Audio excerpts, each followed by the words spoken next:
Assalamualaikum warahmatullahi wabarakatuh. Waalaikumsalam warahmatullahi Alhamdulillah wassalatu wassalamu ala asrofil anbiya'i wal mursalin wa ala alihi wa ashabi ajmain. Asyhadu an la ilaha illallah wa asyhadu anna Muhammadan abduhu wa rasuluh. Allahumma sholli ala Muhammad wa ala ali Muhammad fil alamin innaka Hamidum Majid. Rabbi shrah li sadri wa yassir li amri wa hlul 'uqdatam min lisani yafqahu qawli. Alhamdulillah, bersyukur kepada Allah pada hari ini kita diberikan oleh Allah untuk kembali dalam forum berbahagia Jumat dalam keadaan sehat walafiat dan semangat untuk silaturahim dan tolong ilmu. Salawat semoga tetap tercurah tunjukkan kita Nabi besar Muhammad Sallallahu Alaihi Wasallam yang telah mengajarkan kepada kita sebagai ajaran-ajaran Al-Quran Islam sehingga kita bisa mengikuti jalannya, mendapatkan petunjuk-petunjuk untuk melaksanakan ibadah kepada Allah, dan mudah-mudahan kelak di yaumul akhir kita mendapat syafaat dari Allah yang menentukan. Sebelum menunggu teman-teman untuk bergabung, mungkin masih banyak kesibukan. Kita tentu saja pengajian halaqah pada malam hari ini yang kita akan lanjutkan kembali materi tazkirah yang ada bukunya, dan malam ini kita akan masuk ke tema terkait dengan masalah tobat. Bagian dari kemarin yang lalu kita sudah berbicara mendiskusikan mengenai talqin, bagaimana membimbing orang yang sedang dalam proses sakaratul maut ketika kita mengetahui atau melihat tanda-tanda bahwa saudara kita, orang tua kita atau kerabat kita sudah mendekati sakaratul maut, dan kita yang lalu kita sudah mempelajari bagaimana apa yang harus kita lakukan ketika kita menghadapi orang-orang sekitar kita yang sedang dalam proses sakaratul maut. Nah, malam hari ini kita akan coba gali untuk ibrah kita masing-masing untuk penyadaran diri mengenai saat-saat terakhir karena untuk bertobat ya. Tobat ini jadi yang kita angkat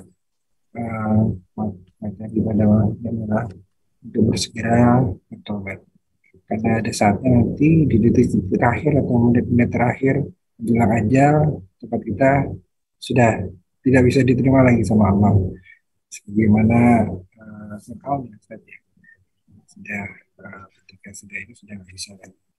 Nah, kita semoga kita tidak sampai kepada kondisi seperti itu, dan awal-awal ini kita coba gali apa yang harus kita lakukan, bagaimana kesiapan kita, bagaimana langkah-langkah kita, dan bagaimana kita mempertahankan agar kita terhindar dari su'ul khotimah dan kita bisa mencapai menutup dengan husnul khotimah. Sebelum kita memulai materinya, marilah kita buka dulu dengan bersama-sama membaca surat Al-Fatihah. Semoga surat Al-Fatihah ini bisa memberikan keberkahan kepada kita semua. Amin. Allah hadinya wa natal soliyah. Al-Fatihah. Bismillah. Alhamdulillah. Surah Al-Ladin. Iyyaka na'budu wa iyyaka nasta'in. Ihdinas siratal mustaqim. Siratal ladzina an'amta 'alaihim ghairil maghdubi 'alaihim. Baik, selamat datang Mas Aditya. Sudah buka dulu tadi. Baik Ustadz, kita mulai aja. Selamat datang Ustadz. Baik. Terima kasih Pak Adi. Bismillahirrahmanirrahim. Assalamualaikum warahmatullahi wabarakatuh. Waalaikumsalam. Alhamdulillahi rabbil alamin wa bihi nasta'in ala umuri dunya waddin. Wassalatu wassalamu ala asyrafil anbiya'i wal mursalin wa ala alihi wa sahbihi ajma'in. Subhanaka la ilma lana illa ma 'allamtana innaka antal alimul hakim. Rabbi shrah li sadri wa yassir li amri wahlul 'uqdatam min lisani yafqahu qawli. Amma ba'du. Sebelum saya lanjutkan, ngecek suara dulu, jelas? Jelas, Ustaz. Jelas, Ustaz. Tadi suara Pak Adi soalnya kayak putus-putus ya? Apa saya Iya, yang ada dengerin? kayak di pantai gitu. Oh, udah kena angin pantainya Ustaz itu kayaknya. Seharusnya saya yang Iya, makanya. putus-putus. Oh, agak Takutnya putus-putus ya tadi ya. iya. Kurang kurang energi nih kayak ini. Sudah harus minum kopi ini. Lanjut, Baik, Ustaz. alhamdulillah. Pertama-tama kita bersyukur kepada Allah malam hari ini. Allah masih memberikan kita limpahan nikmat sehat, nikmat sempat, nikmat iman, nikmat Islam. Alhamdulillah Allah masih gerakkan kita untuk sama-sama bisa hadir melanjutkan kajian yang sudah kita langsungkan beberapa waktu ini, membahas kitab At-Tadhkirah bi Ahwalil Mauta wa Umuril Akhirah, yaitu peringatan tentang kehidupan setelah kematian dan keadaan orang-orang yang sudah meninggal. Salah satu di antara bab dalam pembahasan buku ini ada berkaitan tentang taubat. Tadi Pak Adi sudah memilihkan tema tersebut untuk kita insya Allah bahas pada kesempatan malam hari ini. Nanti kita akan sama-sama baca seperti biasa, 1-2 paragraf. Nanti kalau ada yang perlu didiskusikan, kita diskusikan. Ada yang perlu dijelaskan, insya Allah nanti ya kita jelaskan. Pembahasan kita yaitu tentang taubat. Dan kita juga di penghujung bulan Dzulhijjah dan juga penghujung tahun 1443 Hijriah ini, kita memang perlu ya, untuk menjadikan tahun depan menjadi lebih baik daripada tahun yang kita lewati. Bagaimana cara menjadikannya supaya lebih baik? Yaitu dengan memperbaiki diri. Dan memperbaiki diri yang paling utama adalah dengan taubat. Hanya dengan menghilangkan keburukan-keburukan yang sudah pernah kita lakukan. Nah, maka taubat ini adalah tema yang cukup penting, dan juga kalau kita mengikuti momen yang kita jalani saat ini ya juga momen yang tepat. Karena taubat ini menjadikan kita ringan untuk beribadah. Karena dosa itu adalah beban. Ketika beban itu semakin berat, maka kita juga semakin susah untuk melangkah. Itu yang disampaikan oleh Imam Ghazali. Imam Ghazali punya buku judulnya Minhajul Abidin ila Jannati Rabbil Alamin. Jadi jalan bagi para hamba Allah agar sampai ke surga Allah. Di situ beliau membahas tentang tangga-tangga yang harus dilalui untuk seseorang itu mencapai surga Allah. Karena kita berjalan ke surga Allah, itu juga ada tanjakan-tanjakan, ada tangga-tangga yang harus kita tempuh, yang harus kita lalui. Nah, di antara tangga itu, yang pertama tangga ilmu, kemudian yang kedua ada tangga taubat. Nah, penting kita bertaubat untuk kita sampai ke surga Allah Subhanahu wa taala, karena dengan taubat itu, kata Imam Ghazali, meringankan kita dalam berbuat ketaatan. Karena sesungguhnya dosa itu adalah beban. Maka ketika seseorang itu memiliki banyak dosa, ya kan, terbiasa dengan maksiat, memang akan berat untuk melakukan ibadah. Kita juga begitu, mungkin sebagian kita semuanya mungkin juga sering merasakan. Kalau kita merasa ada dosa atau kesalahan yang kita lakukan, kita merasa berat untuk melakukan suatu ibadah, gitu kan. Maka ulama kita dulu ketika mereka tidak mampu untuk sholat malam, mereka nyari alasannya. Kenapa kok berat bangun sholat malam? Jadi mereka nyari apa dosa yang saya lakukan. Karena tadi dosa itu berefek kepada beratnya seseorang untuk melakukan suatu kebaikan atau ketaatan. Yang kedua, dengan taubat itu amalan kita mudah diterima. Artinya kalau orang bertaubat kan berarti dia meninggalkan maksiat. Ninggalin maksiat berarti dia meninggalkan kedurhakaan terhadap Allah gitu. Sehingga Allah mudah untuk mengabulkan permintaan kita. Jadi contohnya ginilah, kalau ada orang itu minta ke kita, tapi dia nyakitin kita terus. Kan kita juga malas untuk memberikan permintaan dia atau menerima pemberian dari dia gitu. Tapi kalau dia stop, dia berhenti dari menyakiti kita, maka kita akan dengan mudah untuk memenuhi keinginan dia atau menjawab permohonan dia gitu. Nah, Allah juga kepada kita gitu. Ya kita minta kepada Allah, tapi di lain itu kita maksiat ya. Kayak kita menghina Allah jadinya kan. Tapi kalau stop, berhenti dari maksiat, ya akan dengan mudah Allah menerima ibadah kita dan Allah mengabulkan permintaan kita. Itu diantara manfaat dari taubat. Manfaat-manfaat yang lain insya Allah akan kita baca dari buku At-Tadhkirah ini. Kita ada di halaman berapa tadi?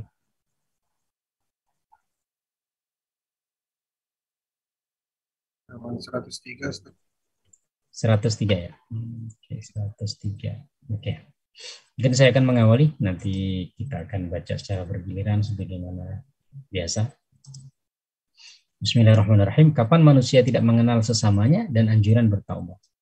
Tidak mengenal sesamanya artinya tidak mengenal lagi dengan orang di sekitar. Ini masih berkaitan dengan kematian ya. Ya, orang kalau dalam keadaan sakaratul maut, mau meninggal, itu kadang-kadang dia nggak tahu dengan orang yang ada di sekitarnya, walaupun anak atau istri atau suaminya. Karena ada suatu masa di mana mereka tuh memang dibuat Allah nggak mengenal lagi orang di sekitar. Pada bab ini dijelaskan kapankah orang yang akan meninggal dunia itu mulai tidak mengenal orang-orang di sekelilingnya.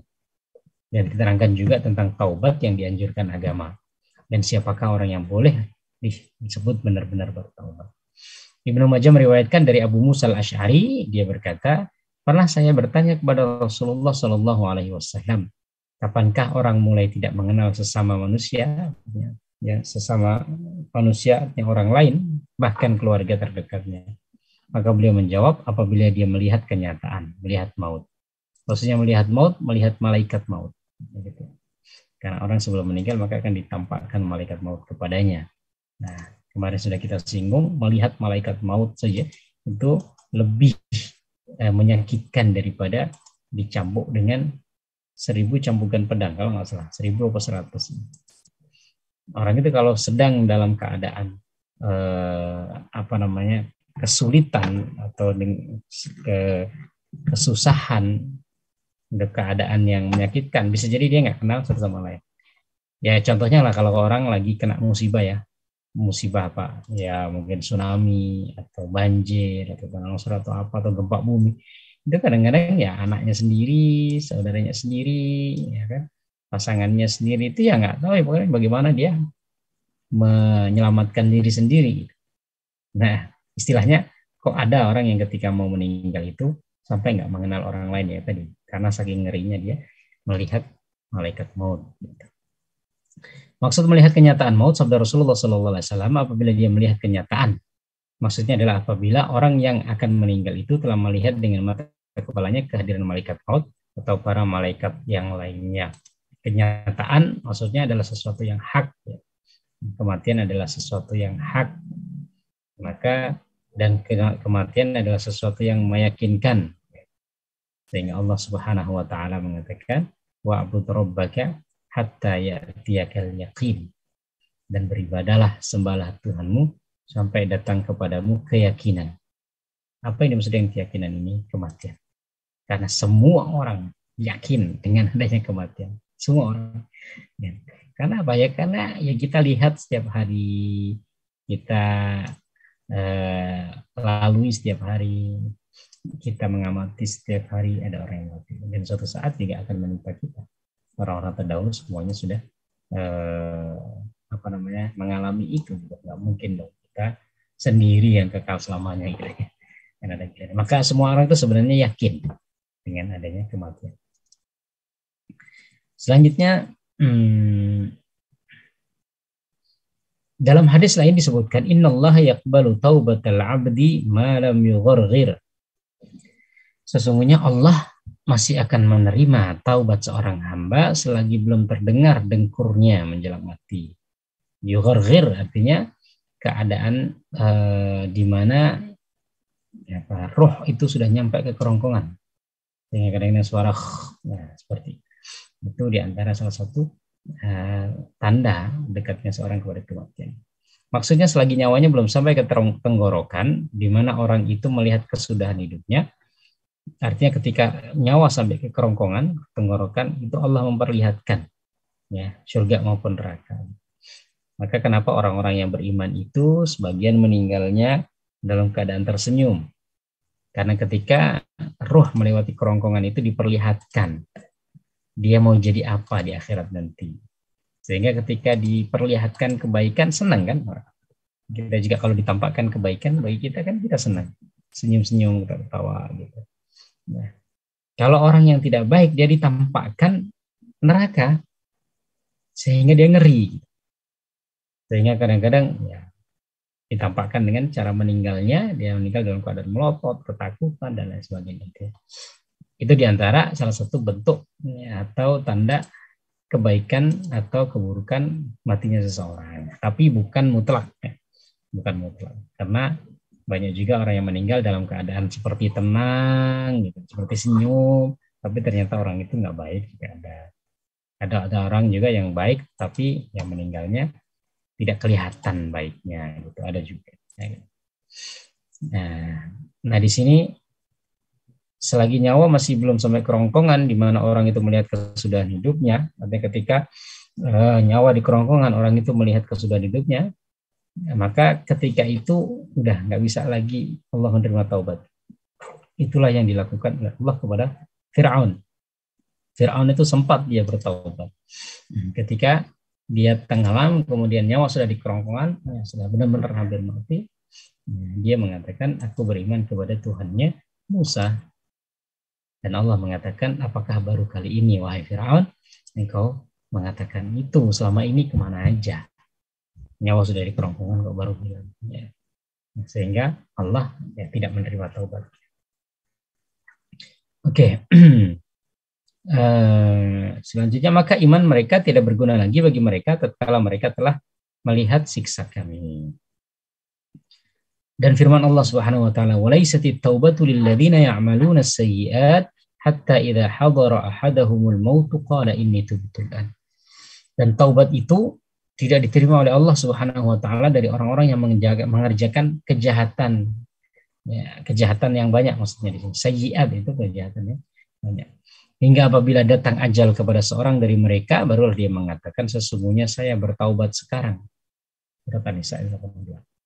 Jadi sebenarnya pintu taubat senantiasa terbuka lebar bagi manusia sampai dia melihat malaikat pencabut nyawa. Yaitu ketika mulai terdengar suara dengkurnya di kerongkongan menjelang nyawanya dicabut. Suara dengkuran itu mulai terdengar apabila urat jantungnya telah terputus. Lalu suara itu naik dari dada ke kerongkongan, tenggorokan. Ketika itulah dia melihat malaikat maut dan ketika itulah dia menyaksikan kematiannya. Maka camkanlah. Ya, seperti itu. Oke, mungkin kita bisa menggantian Pak Adi.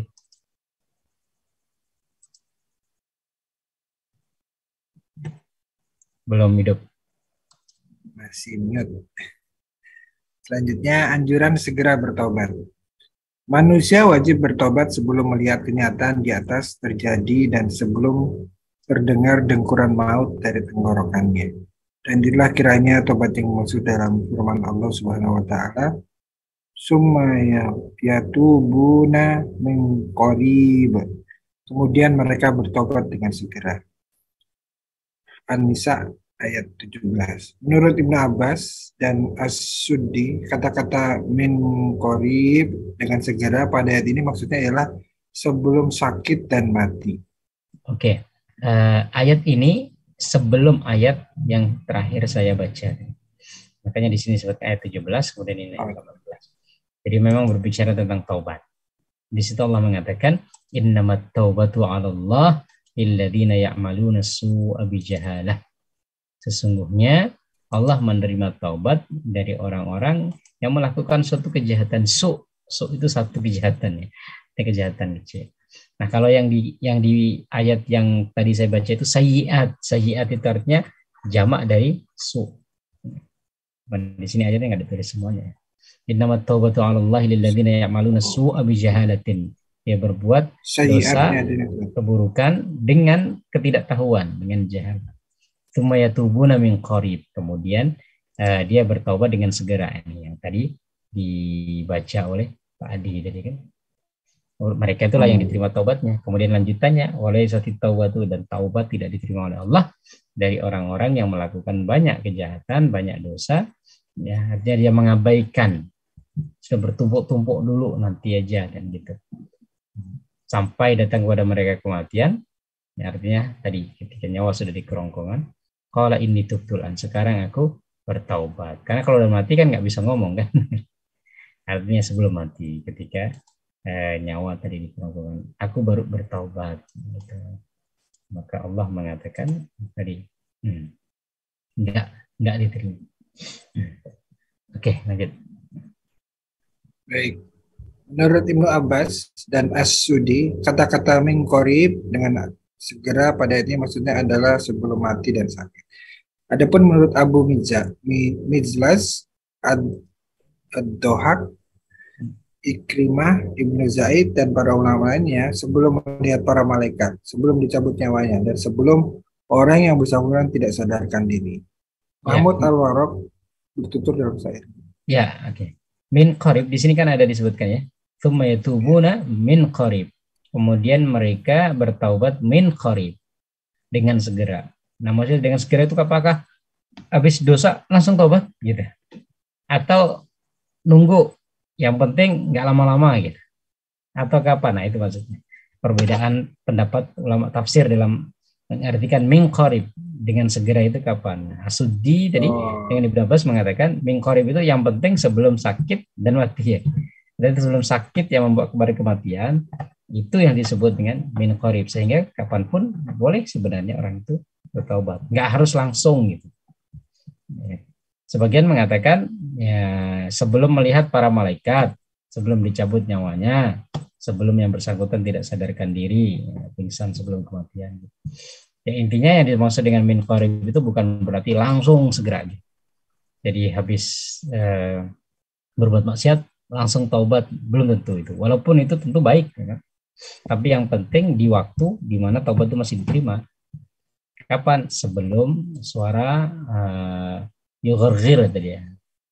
Sebelum keluar suara yang membuat dia mati dari ya, suara kerongkongan. Oke.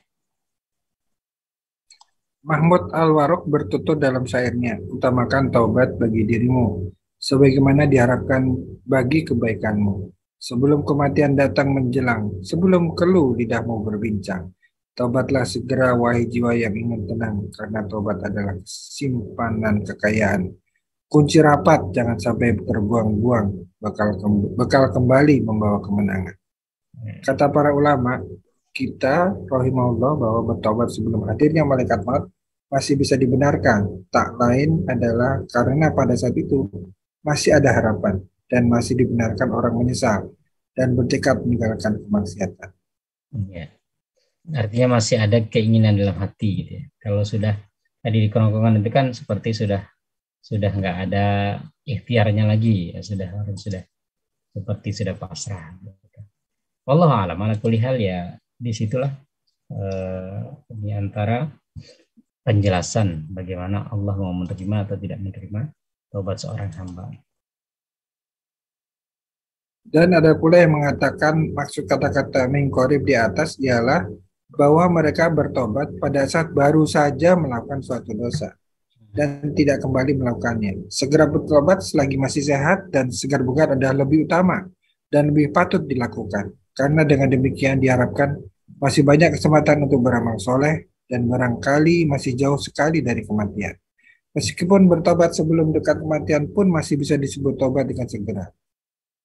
Iya, jadi tadi demikian dari artian dari ya, dengan segera itu nggak harus segera. Tapi kalau langsung segera berarti lebih baik gitu. Ya, artinya pasti lebih baik dong orang langsung bertaubat ya kan. Daripada ditunggu-tunggu atau ditunda-tunda, belum tentu juga sampai kepada waktu yang diinginkan itu. Ya. Dan dari Al-Hasan Al-Basri bahwa ketika iblis disuruh turun dari surga, dia berkata, demi keagunganmu, aku tidak akan membiarkan manusia selagi nyawanya masih ada dalam tubuhnya. Maka Allah Subhanahu wa Ta'ala berfirman, demi keagunganku, aku tidak akan menolak tobat dari manusia selagi nyawanya sebelum sampai ke tenggorokan. Ini hadis atau ayat? Ini eh, sebentar saya carikan referensinya, disampaikan oleh Imam Tobari Bukan. dalam kitab tafsirnya. Al Hasan Al Basri. Ya, Al Hasan Al Basri ini kan ulama tabi'in. Tapi kalau dilihat dari perkataannya, ini kan perkataan Allah, ya kan? Kalau Allah Ta'ala, maka ini disebut hadis qudsi gitu. Diskusi. Hadis qudsi itu kan hadis yang menyebutkan perkataan itu dari Allah Subhanahu Wa Ta'ala. Di sini kan setan mengatakan, demi keagunganmu, aku akan Tidak akan. halangi mereka dari taubat, ya kan? Sampai mereka yugharghir tadi kan, sampai kerongkongan. Kemudian Allah mengatakan, iblis mengatakan, aku akan apa tadi? Demi keagungan aku tidak akan membiarkan manusia selagi nyawanya masih ada dalam tubuh. Artinya tidak akan membiarkan mereka dalam keadaan taat gitu. Karena aku usaha untuk berpaling. Kemudian Allah, fa bi izzati, dan dengan keagunganku. Maka ini berarti kan seakan-akan Allah yang berbicara. Nah, ini disebut hadis qudsi. Tapi di sini riwayatnya dari Hasan Basri itu tabi'in. Tabi'in itu kan nggak ketemu Rasulullah. Sementara kalau perkataan Allah seperti ini kan nggak mungkin dia langsung Hasan Basri dengar langsung dari Nabi, dari Allah, kan nggak mungkin. Pasti dari Nabi. Nah, dia nggak bertemu Nabi gitu. Nah, berarti kan ada keterputusan sama. Nah, tapi para ulama mengatakan kalau orangnya itu terpercaya, kemungkinan juga sebenarnya tersambung. Jadi Hasan Basri ini sebenarnya mengisahkan perkataan sahabat yang pernah disampaikan ke dia, tetapi nggak disebutkan gitu. Hadis itu kan biasanya kan dari Abu Hurairah, ya kan, Abu Hurairah bertemu dengan Rasulullah gitu kan. Abu Hurairah kan menceritakan perkataan Rasulullah karena ketemu Rasulullah. Hasan Basri ini dia kan generasi setelahnya. Jadi dia nggak ketemu Rasulullah, tapi ketemu para sahabat. Kalau dia mengerti ini, kemungkinan dia dapat dari sahabat, tapi nggak disebutkan. Kita kan banyak mendapatkan informasi, kemudian ketika kita ceritakan, kita menceritakan seakan-akan dari kita kan gitu. Nah, padahal kita dapat informasi dari orang lain, karena kan begitu. Oh, di Indonesia tuh lagi rame, ini kan apa namanya, perayaan Muharram. Pak Adi bilang gitu kan, Pak Adi di mana? Oh, Pak Adi dapat kabar dari Pak Irwan. Tapi nggak nyampein gitu. Saya dapat kabar dari Pak Irwan kalau seperti ini. Tapi nggak, langsung cerita. Oh, di Indonesia tuh ternyata ramai. Nah, kan gitu. Nah, kalau orang yang mengisahkan itu terpercaya, maka dia bisa diterima. Artinya Pak Adi orang yang terpercaya. Walaupun dia nggak di Indonesia langsung, ya kan? Dia menerima kabar dari orang lain. Tapi karena dia nggak pernah bohong atau ya dikit sekali kebohongannya, maka diterima. Oh iya, pasti Pak Adi dapat dari orang lain, cuman nggak disebutkan aja gitu. Nah, sama dengan Hasan Al Basri ini, kemungkinan dapat dari sahabat Nabi SAW, tapi tidak disebutkan oleh sahabat itu. Tapi kalau masuk hadisnya ya disebut hadis, bagian dari hadis dhaif, karena dia terputus sanad, bagian dari hadis dhaif. Tapi hadis dhaif kan nggak selalunya harus ditolak. Itu Pak Adi. Baik, kita lanjut. Bang Irwan mau bantu baca, Bang Irwan? Boleh. Hukum taubat. Bertaubat adalah fardu atas segala hukum kaum mukminin. Menurut kesepakatan seluruh ulama kaum muslimin, berdasarkan firman Allah Subhanahu wa taala, "Wa tubu ilallahi jami'an ayyuhal mu'minuna la'allahum tuflihun." Artinya, dan bertaubatlah kepada Allah, hai orang-orang yang beriman, supaya kamu beruntung. An-Nur ayat 31. Dan firman Allah Subhanahu wa taala pula, wahai orang-orang yang beriman, bertaubatlah kepada Allah dengan taubat yang semurni-murninya. At-Tahrim ayat 8. Oke. Kira-kira apa hukum taubat? Hukum taubat fardu, tak? Fardu. Berarti wajib ya? Wajib, tak? Berarti kalau nggak taubat Dosa. Dosanya tetap berarti kan? Dosanya nggak diampuni. Oke, jadi karena dia perintah Allah, maka perintah itu pada hakikatnya nilainya adalah wajib. Ini kan perintah semua. dan bertaubatlah, kan? Hai orang beriman, bertaubatlah. Gitu. Cuman taubat ini perintahnya kira-kira sekali seumur hidup atau setiap kali berbuat dosa atau kapan, kan gitu. Artinya benar nih, taubat itu wajib. Tapi wajibnya itu kapan? Ya kan? Kalau sholat kan jelas kita, sholat wajib. Kapan wajibnya? Oh, 5 kali sehari, ya kan? Haji kapan? Oh, sekali seumur hidup. Puasa kapan? Setiap Ramadan. Oh, haji kapan? Oh, setiap haul mampu untuk bayar dan lain sebagainya. Taubat ini wajib. Oke, kita sepakat semuanya wajib. Tapi kira-kira kapan waktunya atau berapa kali kita harus taubat? Nah, maka di sini nanti ulama berbeda pendapat karena nggak ada ketentuan khusus kan. Sama kayak contohnya lah. Ketika sebagian orang mengatakan, oh memelihara jenggot itu wajib. Kira-kira memelihara jenggot wajib itu kan apakah harus dibiarkan panjang? Ya kan? Atau dipotong setengah? Atau yang penting ada gitu. Yang penting ada lah hitam-hitam dikit. Atau harus biarin panjang gitu. Jadi kewajibannya kan begitu. Seperti contoh kewajiban membasuh kepala ketika wudhu. Oke, sepakat bahwasanya membasuh kepala ketika wudhu itu wajib. Tapi seberapa batasannya? Yang dimaksud dengan kepala ini seberapa sih?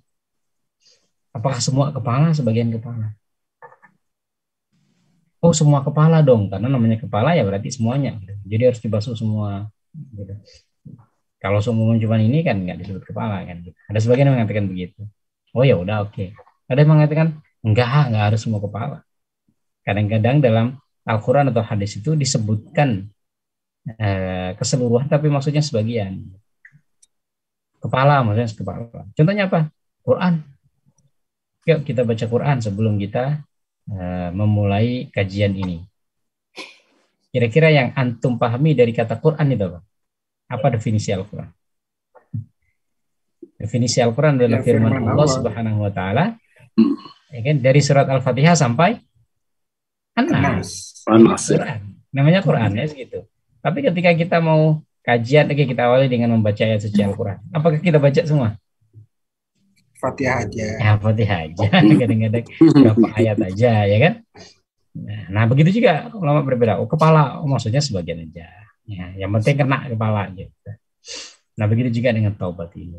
Allah alam, ini kemungkinan besar yang penting seumur hidup itu kita ya taubat karena taubat sekali gitu. Terutama di akhir hayatnya. Kemudian kalaupun tidak ya kita bertaubat setiap kali selesai melakukan dosa, baik disengaja maupun tidak disengaja kita bertaubat. Artinya supaya lebih mantap gitu untuk melakukan ini kan kewajiban. Kalau cuma sekali, ya kan orang aja haji kadang-kadang walaupun cuma sekali kan banyak yang melakukan 2 kali, 3 kali, ya kan. Nah, taubat juga kalaupun kita anggap kewajibannya itu seumur hidup sekali, tapi tetap kita memperbaharui terus taubat. Karena setelah bertaubat kita pasti ada berbuat dosa lagi. Nah, nanti juga akan disebutkan di sini bagaimana cara bertaubat, ya kan? Apakah cukup dengan astagfirullah atau harus seperti ini seperti itu? Ya kan? Oke, kita lanjutkan.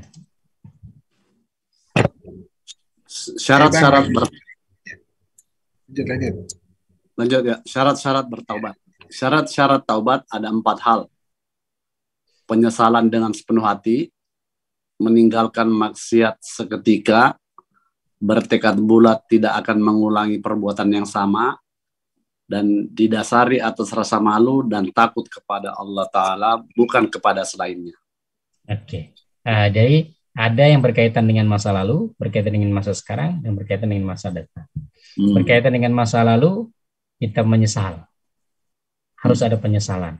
Orang taubat nggak nyesal. Nah, ini nggak bagian dari taubat. Maka dengan masa lalu yang telah kita lakukan, kita menyesal. Masa sekarang kita berhentikan. Gitu artinya jangan masih melakukan gitu ya kan. Atau bertobat ketika sedang melakukan ya jangan. Gitu. Jadi kita berhenti untuk masa sekarang kita sudah berhenti. Untuk masa datang kita punya azam untuk tidak mengulangi lagi. Ini penting sebenarnya. Ini yang membedakan taubat itu benar apa tidak. Ada sebagian orang yang bertaubat, tapi dalam hatinya itu masih ada keinginan untuk melakukan lagi. Ya kan? Sekarang taubat lah, tapi nantilah. Nanti kalau ada kesempatan lagi ya gitu. Atau nanti kapan, itu masih ada gitu.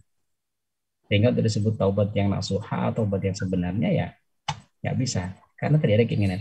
Yang penting kita yakin bahwasanya kita akan berhenti, kita bukan yakin ya, jadi kita tetapkan dalam hati nggak akan mengulang lagi. Suatu saat seumpamanya terjadi lagi, kita nggak bisa melawan atau kita nggak bisa apa namanya ya, kita kalah dengan dorongan nafsu untuk berbuat dosa itu ya, apa boleh buat gitu. Kita bertobat lagi. Yang penting ketika kita bertobat itu benar-benar kita memang pengen berhenti. Jangan ada keinginan lagi, kadang-kadang kan gitu. Masih ada tuh keinginan lagi untuk nanti kalau masih ada kesempatan atau ada apa, jadi keinginan lagi. Nah ini yang membuat taubat itu tidak sempurna. Kemudian yang keempat ditambah dengan ada perasaan malu, takut kepada Allah bukan kepada yang lain. Ada sebagian orang yang taubat karena ya sungkan sama orang, ya kan? Kenapa kamu nggak ini lagi? Nggak enak lah dilihat orang, ya kan gitu ya. Kenapa nggak ini? Nggak enak lah, masa udah tua masih kayak gitu kan? Nah, tapi sungkannya kan karena manusia. Ya. Kenapa nggak kayak dulu kayak gini-gini? Udah tua, nggak enak lah dilihat orang masa. Kita udah bau tanah masih juga. Nah kan berarti niatnya untuk orang lain. Ada satu tambahan lagi sebagian ulama disebutkan dengan memperbanyak kebaikan. Jadi setidaknya 5 lah. Yang pertama terkait dengan masa lalu menyesali. Yang kedua terkait dengan masa sekarang berhenti. Yang ketiga berkaitan dengan masa yang akan datang berazam untuk tidak mengulangi. Kemudian yang keempat ya didasari semua itu atas rasa malu dan takut kepada Allah bukan kepada yang lainnya. Yang kelima memperbanyak kebaikan. Karena Rasulullah SAW mengatakan wa'adbi sayyi'atal hasanata tamhuha, ikutilah keburukan dengan kebaikan, mudah-mudahan mampu menghapus. Artinya kalau kita benar-benar tepat ya kita itu lama nggak pernah sholat gitu sebenarnya kan. Maka ya udah ya kita berhenti, tidak mengulangi, tidak sholat lagi, tapi juga ditambah dengan sholat sunnah, ya kan? Tambah dengan ini, tambah itu, dengan sedekah, atau dengan apa yang bisa kita lakukan. Artinya ada kebaikan yang kita tambah supaya apa? Supaya menghapus keburukan-keburukan yang sudah kita lakukan. Gitu ya. Tapi kalau 4 ini ya sudah cukup juga. Ya, artinya kalau nggak buat dosa pun, ya nggak buat baik pun, ya istilahnya taubatnya sudah beneran gitu. Tapi kan untuk lebih sempurna lagi supaya dosa-dosa yang kita lakukan itu benar-benar diampuni Allah, ya, dihapuskan ya kita melakukan kebaikan semampu. Oke. Teruskan? Ya lanjut Bang. Jika salah satu dari syarat-syarat tersebut tidak terpenuhi, maka tidak sah taubatnya. Pendapat lain di antara syarat-syarat taubat ialah mengakui dosa dan banyak beristighfar yang berakibat lepasnya sama sekali dari ketagihan berbuat dosa dan berpengaruh nyata terhadap sikap hati, bukan sekedar ucapan dengan lidah. Adapun orang yang dengan lidahnya mengucapkan astagfirullah, sedangkan hatinya tetap ingin melakukan maksiat, maka istighfarnya itu justru memerlukan istighfar. Gimana maksudnya? Maka istighfarnya itu justru memerlukan istighfar. Oh, oke. Dan dosa apa kecil istighfarnya memerlukan istighfar? Karena nggak serius nih. Ya, pertama nggak serius. Yang kedua dia seakan-akan membohongi Allah gitu. Iya. Astagfirullah, masa saya bohongin lagi gitu ya. Karena dia istighfar lisannya, tapi hatinya itu masih ada keinginan untuk berbuat. Itu kan berarti nggak benar gitu kan. Nah, ketika nggak benar kan itu perlu istighfar nih. Seperti halnya ucapan alhamdulillah kita itu perlu ya kan disyukuri. Kita kan mensyukuri nikmat dengan mengucapkan alhamdulillah. Alhamdulillah. Ucapan alhamdulillah itu juga perlu dialhamdulillahi gitu. Karena nggak semuanya orang bisa mengucapkan alhamdulillah kan. Kan kita bisa mengucapkan alhamdulillah kan nikmat besar. Ya, pertama nikmat kita bisa bicara, kedua nikmat ada terbukaan hati ya, mengakui bahwasanya kebaikan itu dari Allah. Ada banyak orang dapat kebaikan, dia sombong, bukan dari saya, bukan dari Allah, dari saya sendiri gitu ya. Nah, gitu. Nah ini sama juga ini, istighfar itu kadang-kadang butuh istighfar. Karena apa? Karena istighfarnya dalam lisan itu tadi, tapi dalam hatinya ada keinginan untuk melakukannya lagi. Jadi seakan-akan membohongi. Allah nggak mungkin dibohongi. Kita kan seakan membohongi Allah. Istighfarnya di luar, hatinya masih ada keinginan. Jadi istighfar. Oke, gitu maksudnya. Silakan. Lanjut Oke, apa lanjutkan. ganti, Pak Adi? Lanjut. Lanjut. Demikianlah sebagaimana diriwayatkan dari Al Hasan Al Basri bahwa dia berkata istighfar kita membutuhkan istighfar lagi. Penulis Syekh Al-Qurtubi rahimahullah berkata, begitulah yang dikatakan oleh Al Hasan Al Basri di masa hidupnya. Apalagi di zaman kita sekarang ini saat manusia tampak getol melakukan kezaliman, bahkan semakin bergairah tanpa mau berhenti darinya, sementara tangannya memegang tasbih. Dia sangka seperti itu sudah melebur dosanya. Padahal itu justru merupakan penghinaan dan pelecehan terhadap Allah. Orang seperti itu termasuk mereka yang menjadikan ayat-ayat Allah Ta'ala sebagai bahan ejekan dan permainan. Dalam Al-Quran ditegaskan, wala tattahidu ayatillahi uswa. Ya. Janganlah kamu jadikan ayat-ayat Allah permainan. Al-Baqarah ayat 231. Jadi seakan-akan tadi mempermainkan Allah. Kan? Dan Allah alam ya, kita mungkin juga termasuk bagian dari itu. Kita istighfar tiap hari kan, kita mungkin megang tasbih, bahkan ada yang tahlil apa itu baca istighfar. Tapi ya keinginan untuk berbuat dosa itu masih tertanam gitu. Akan merasa oh dosa saya udah hilang dengan istighfar sekarang. Besok saya ngelakuin kan istighfar lagi, hilang lagi kan gitu. Padahal belum tentu istighfarnya yang sekarang itu diterima Allah untuk menghapuskan dosa sebelumnya.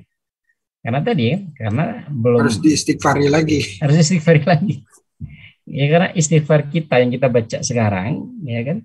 Kan mikirnya gitu, sekarang istighfar, dosa kemarin hilang. Kalau nanti saya dosa lagi, dosanya istighfar, hilang lagi dosanya. Padahal dosa yang sekarang ini belum tentu diterima. Istighfar yang sekarang belum tentu diterima. Istighfar tahun yang nanti juga belum tentu diterima. Nah tadi dikatakan tidak sah kalau semuanya masih ada keinginan untuk berbuat dosa. Oke. Ya. Selanjutnya Mas Aditya mau bantu baca. Arti taubat. Ali radhiyallahu anhu pernah melihat seorang seusai salatnya berkata, ya Allah, sesungguhnya aku memohon ampun dan bertobat kepadamu dengan segera. Maka Ali menanggapi, apa ini? Sesungguhnya cepatnya lidah beristighfar adalah tobatnya para pendusta. Dan tobatmu itu memerlukan tobat lagi. Orang itu bertanya, wahai Amirul Mukminin, apakah tobat itu sebenarnya? Ali menjawab, tobat adalah sebuah kata yang punya 6 arti. 1. Tobat atas dosa-dosa yang telah lalu adalah menyesal. Tobat adalah melakukan kewajiban-kewajiban secara serampangan adalah mengulang.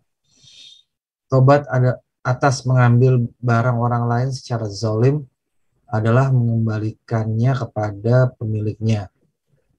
4. Membiasakan diri melakukan ketaatan sebagaimana sebelumnya terbiasa melakukan kemaksiatan. 5. Membuat nafsu merasakan pahitnya taat sebagaimana sebelumnya merasakan manisnya maksiat. Dan 6. Menghiasi diri dengan taat kepada Allah sebagaimana sebelumnya menghiasinya dengan maksiat kepadanya. Serta menangis sebagai ganti tiap-tiap ketawa yang kamu lakukan. Ini diantara nasihat dari Imam Ali radhiyallahu anhu. Jadi taubat itu nggak seragam gitu. Tergantung dosanya. Kalau dosanya ini, taubatnya ini, dosanya ini, taubatnya ini, ya kan? Dosa kepada manusia, jangan cuma istighfar. kita harus mengembalikan hak dia. Iya. Kita ngambil hak orang lain terus astagfirullahaladzim, astagfirullahaladzim, tidak selesai. Harus kita kembalikan haknya itu. Ya. Membiasakan melakukan membiasakan diri melakukan ketaatan sebelumnya membiasakan diri melakukan. Nah, kalau semuanya malas berbuat taat, ya kita ganti dengan ketaatan. Ya, seperti itu.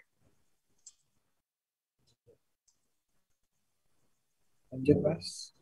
Taubat nasuha. Abu Bakar Al-Waraq berkata, taubat hendaklah dilakukan semurni-murninya yang perlu nasuha, yaitu merasa betapa sempit bumi ini, meski sebenarnya sangat luas, dan betapa sesak hatimu, sebagaimana dirasakan oleh tiga orang sahabat Nabi yang tidak ikut berperang. Ada pula yang Jadi ada 3 sahabat Nabi ini nggak ikut berperang, kemudian dia menyesal. Nah, dengan menyesal itu akhirnya dia kemudian datang kepada Rasulullah, apa yang harus saya lakukan? Ya, Rasulullah nggak bisa ngasih jawaban. Sehingga sahabat itu ada sebagian yang mengikat dirinya di masjid. Jadi dia tidak akan melepaskan ikatan itu sampai Rasulullah atau Allah memberikan ampunan. Nah ketika itu kan ya orang mencemooh dia, ya kan? Mencela dia, jadi hatinya jadi sempit, kelihatan orang ini pengecut, waktunya perang kok nggak ikut, nah gitu kan. Sebenarnya dia punya kekuatan, dia punya biaya, dia punya sehingga hatinya sempit, maksudnya gitu ya. Jadi hati sempit maksudnya ya tadi ya, tidak ada tekanan dari masyarakat. Akhirnya kemudian Allah memberikan ampunan kepada 3 sahabat ini karena dia memang benar-benar bertaubat kepada Allah Subhanahu wa taala. Diceritakan tidak waktu itu dapat tahunya gimana setelah mendapat ampunan? Dapat apa, Pak? Kan setelah mendapat ampunan dari Allah, apakah ketiga orang sahabat ini tahu pada saat itu? Karena turun ayat. Oke. Ya, jadi turun ayat kalau nggak salah ayat surat At-Taubah gitu. Di turun ayat yang menunjukkan bahwasanya Allah Subhanahu wa taala telah memberikan taubatnya kepada 3 orang itu. Yang tidak ikut berperang. Baik. Ada pula yang mengatakan bahwa yang dimaksud taubat nasuha ialah mengembalikan barang-barang yang diambil secara zalim, meminta maaf kepada para seteru, dan terus-menerus melakukan ketaatan, dan masih ada pendapat lain.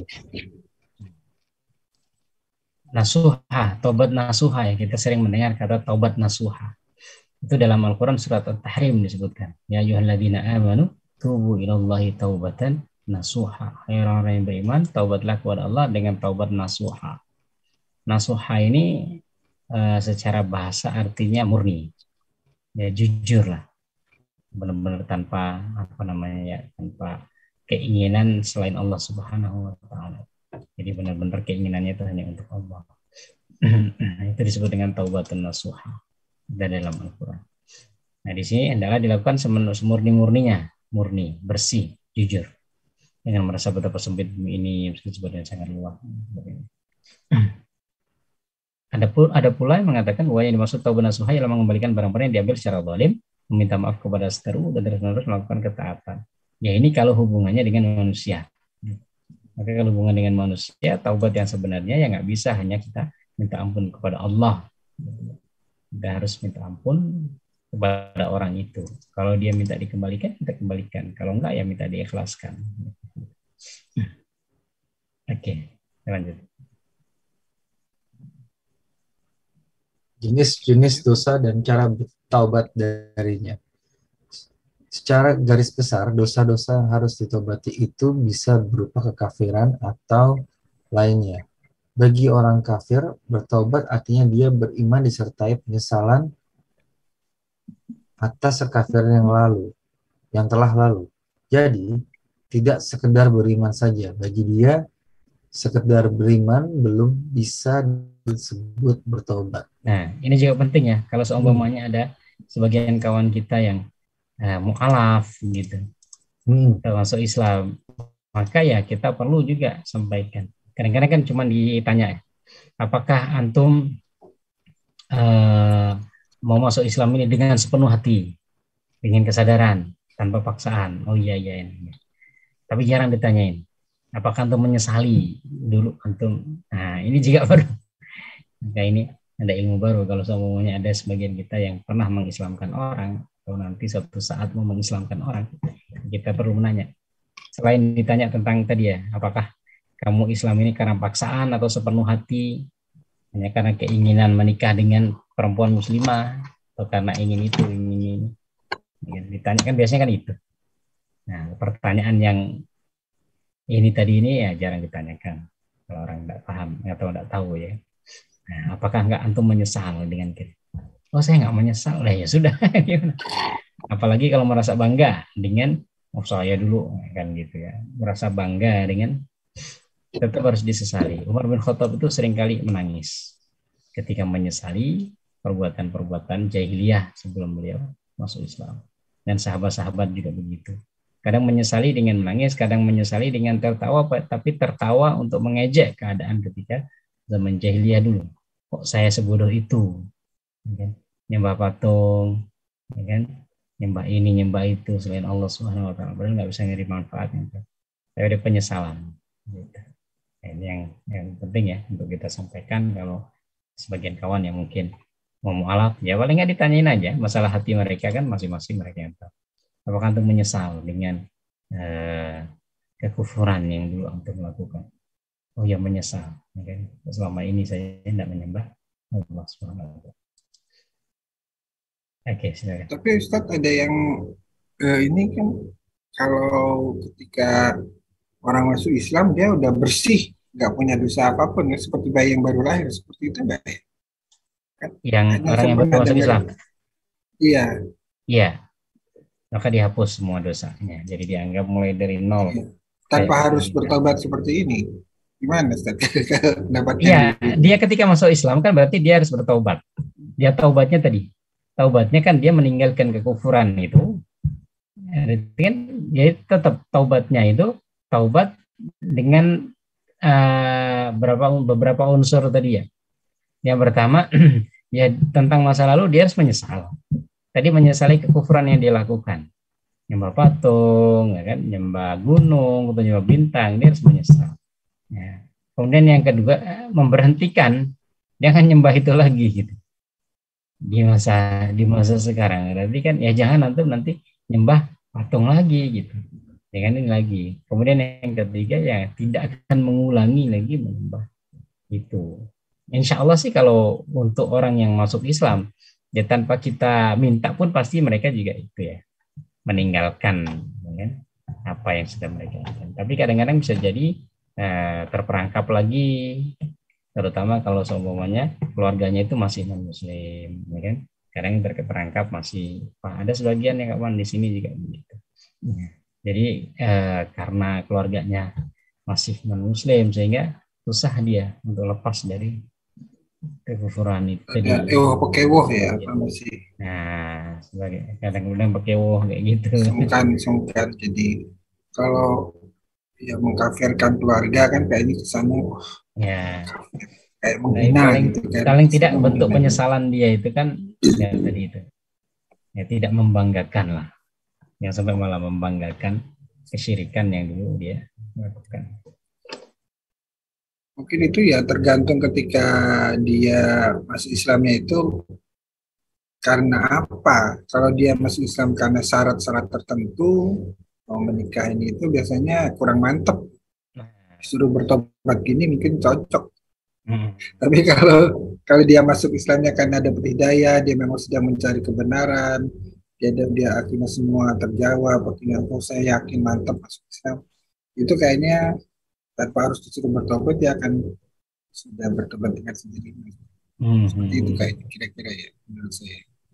Kalau Ustadz, kalau tobatnya nanti gimana? Misalnya mungkin ya dia mendapat hidayah tapi mungkin belum sempat belum berani tobat beneran gitu ya. Masih transisi gitu. Jadi masih belum bisa, mungkin setelah dia masuk, dia mendalami ilmu-ilmu terus keagamaan, baru setelah itu dia menyesal dan taubat.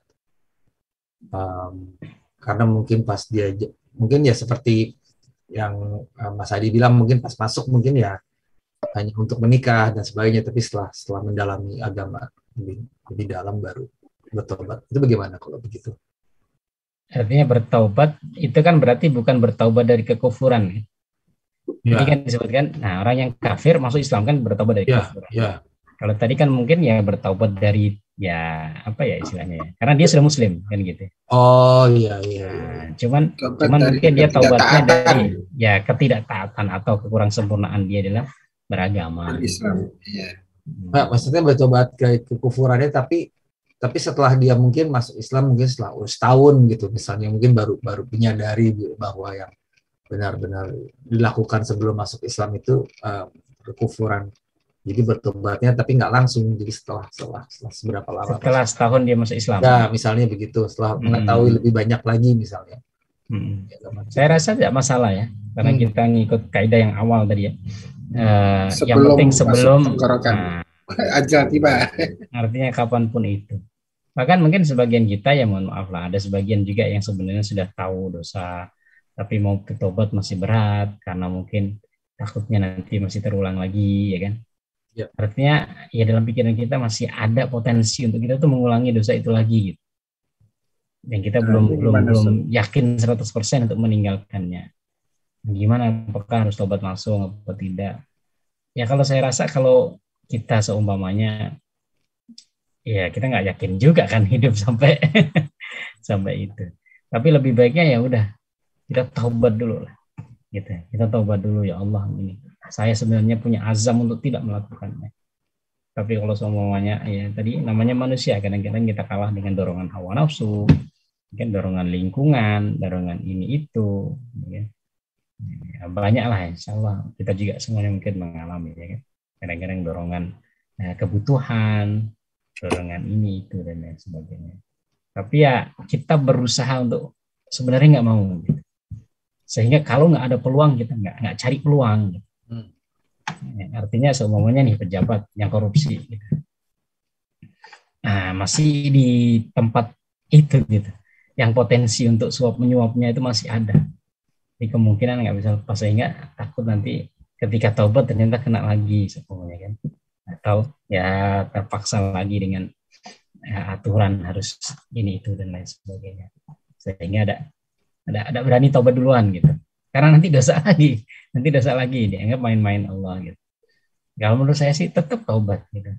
Nah, kita berazam untuk enggak. Kalau berazam untuk enggak, berarti kan istilahnya tadi, kalau nggak ada peluang kita enggak. Kadang-kadang kan kita nggak ada peluang masih cari peluang gitu. Nah, berarti kan udah taubat tapi nggak ada peluang, itu masih ada cari peluang untuk. Tapi kalau benar tadi ya selama nggak ada peluang nggak ada. Bahkan kalau nggak ada dorongan secara kuat kita tinggalkan dan berusaha untuk menghindari itu gitu. Nah gitu. Kalau nanti ternyata setelah itu ya tadi ya, ternyata keadaan membuat kita kembali lagi dengan dosa itu, ya udah, ya kita nggak bisa, kan kita taubat. Maka Imam Ali pernah ditanya kan, sampai kapan saya taubat ini? Sampai setan putus asa terhadapmu. Artinya kan setan dengan kita ini kan perang terus. Kita bertaubat, ya kan setan kan nggak putus asa untuk mengganggu kita, sehingga kadang-kadang dalam pertaubatan itu kita masih melakukan yang sama. Kalau kita udah ya nanti lagi, atau nggak usah taubat aja lah. Berarti kan kita ada putus asa. Sementara setan ya, kita taubat, oke, setan ganggu lagi, taubat lagi, setan ganggu lagi, taubat lagi, gitu. Sampai kapan? Terserah siapa yang kalah, gitu. Gitu. Wallahu a'lam. Itulah. Ya, lanjut.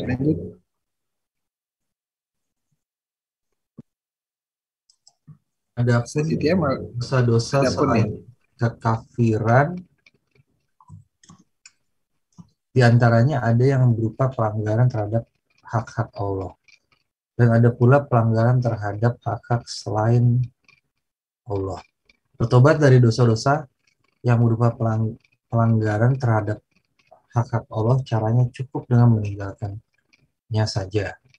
Tetapi ada di antara dosa-dosa ini yang menurut syara tidak cukup dengan sekedar meninggalkannya saja. Sebagian harus ditambah dengan qada, seperti sholat dan puasa. dan sebagian lainnya harus ditambah dengan kafarah seperti melanggar sumpah dan sebagainya. Oke, nah ini juga hampir sama ya dengan yang sebelumnya. Jadi nggak semua dosa itu taubatnya sama. Dosa kepada Allah, insya Allah dengan kita beristighfar sepenuh hati, kita minta ampun kepada Allah, Allah Maha mengampuni.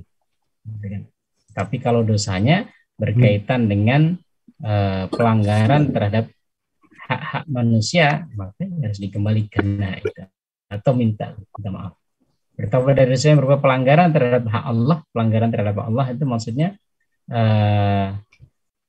ya larangan-larangan ya. Maka kita tinggalkan.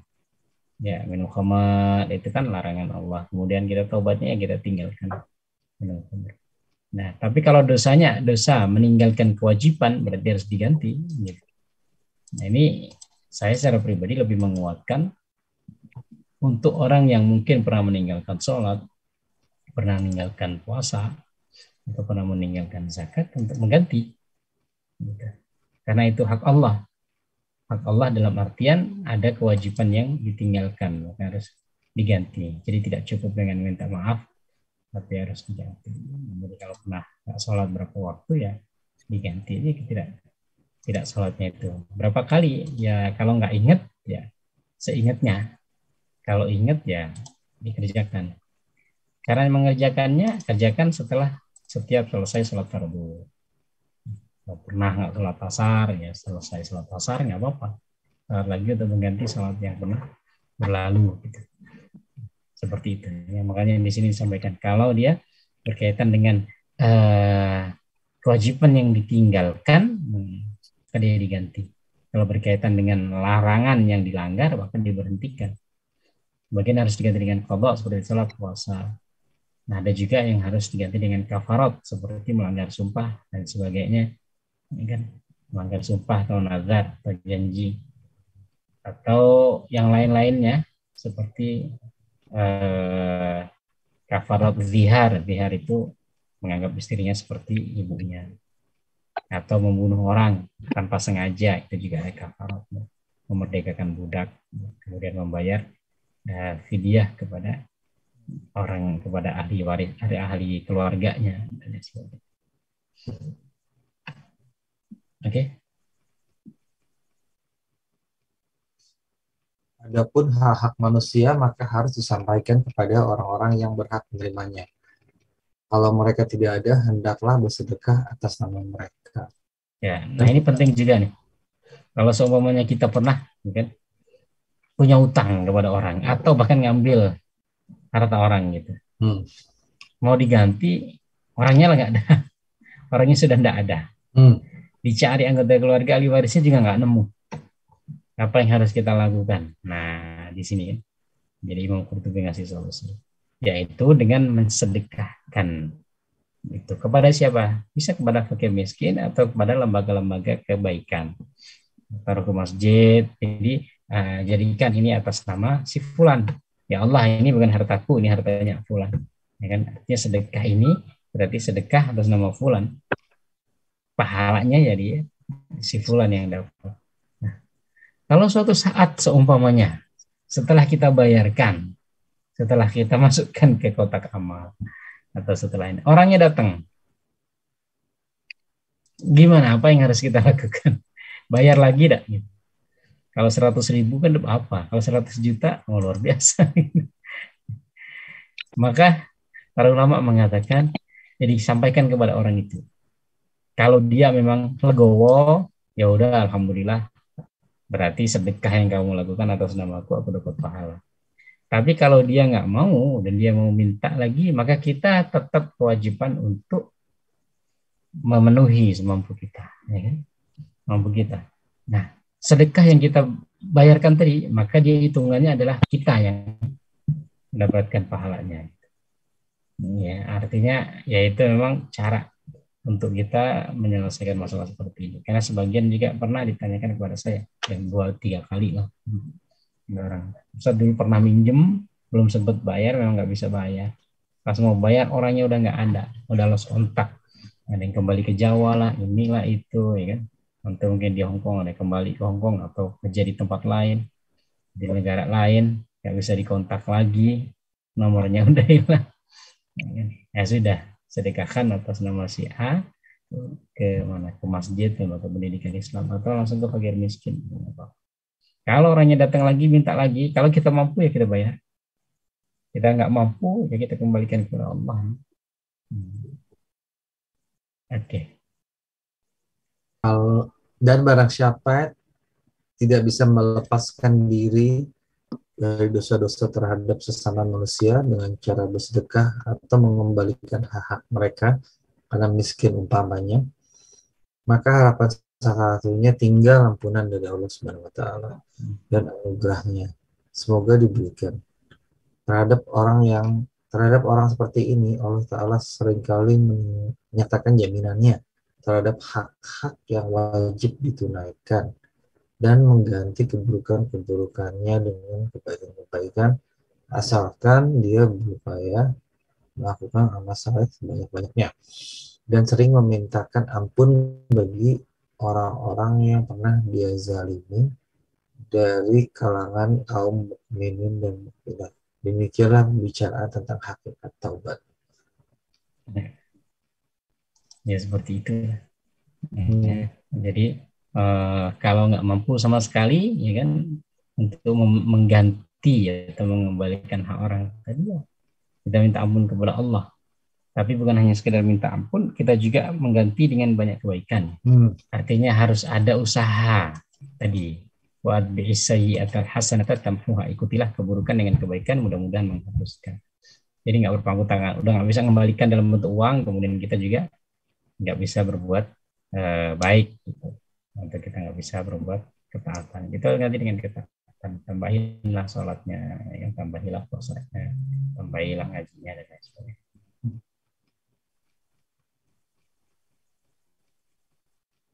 Itu Ustaz, saya gitu ya. Silakan. Sifat-sifat orang yang bertaubat. Ada sebuah hadis tentang sifat-sifat orang yang bertaubat yang diriwayatkan secara marfu dari Ibnu Mas'ud radhiyallahu an bahwa Nabi Shallallahu alaihi wasallam bersabda di tengah sekelompok para sahabatnya, "Tahukah kamu siapakah orang yang bertobat?" Mereka menjawab, "Tidak, demi Allah." Beliau bersabda, "Jika seseorang bertobat sedang seteru-seterunya tidak ridho, berarti belum bertobat. Barang siapa bertobat sedang dia tidak mengubah pakaiannya, berarti dia belum bertobat. Barang siapa bertobat sedang tidak mengubah majelisnya, berarti dia belum bertobat. Barang siapa yang bertobat sedang dia tidak mengubah nafkah dan perhiasannya, berarti dia belum bertobat. Barang siapa bertobat sedang dia tidak mengubah tempat tidur dan bantalnya, berarti dia belum bertobat. Barang siapa bertobat sedang dia tidak melapangkan perangainya, berarti dia belum bertobat. Barang siapa bertobat sedang dia tidak melapangkan hati dan telapak tangannya, berarti dia belum bertobat. Kemudian Nabi Shallallahu Alaihi Wasallam bersabda, apabila dia bertobat dari perangai-perangai tersebut, berarti dia apabila bertobat dari perangai-perangai tersebut, berarti dia benar-benar bertobat. Ya, ini ada kata para ulama. Gimana? Ya, penjelasannya dari Bapak. Cuma saya tidak mengenal hadis ini. Biasanya satu, saya tidak mengenal hadis ini. Oh, itu keterangan hadisnya. Jadi riwayat hadis ini tidak ditemukan di buku marfu ya. Bukan marfu. Kalau secara marfu. Ya, marfu itu ini kan riwayatnya dari Abdullah bin Mas'ud, ya kan? Iya. Nah, dari sebuah hadis dari sifat yang diriwayatkan secara marfu oleh Abdullah bin Mas'ud. Marfu itu artinya ya Abdullah bin Mas'ud mengatakan Rasulullah bersabda, gitu kan? Marfu itu artinya diangkat, artinya dia ngangkat kepada Nabi. Jadi ini bukan perkataan saya, tapi perkataan Nabi. Tapi apa pentahqiq itu editor kitab ini tidak menemukan sumbernya, gitu. Jadi kalau ada hadis ini kan cari sumbernya. Oh, sumbernya di Sahih Bukhari atau Sahih Muslim atau Sahih ini atau sunan yang lain, gitu. Tapi ini nggak ditemukan. Tapi walaupun nggak ditemukan, istilahnya gini, nilai yang bisa kita ambil itu kan baik, ya kan? Nilai yang bisa kita ambil itu baik.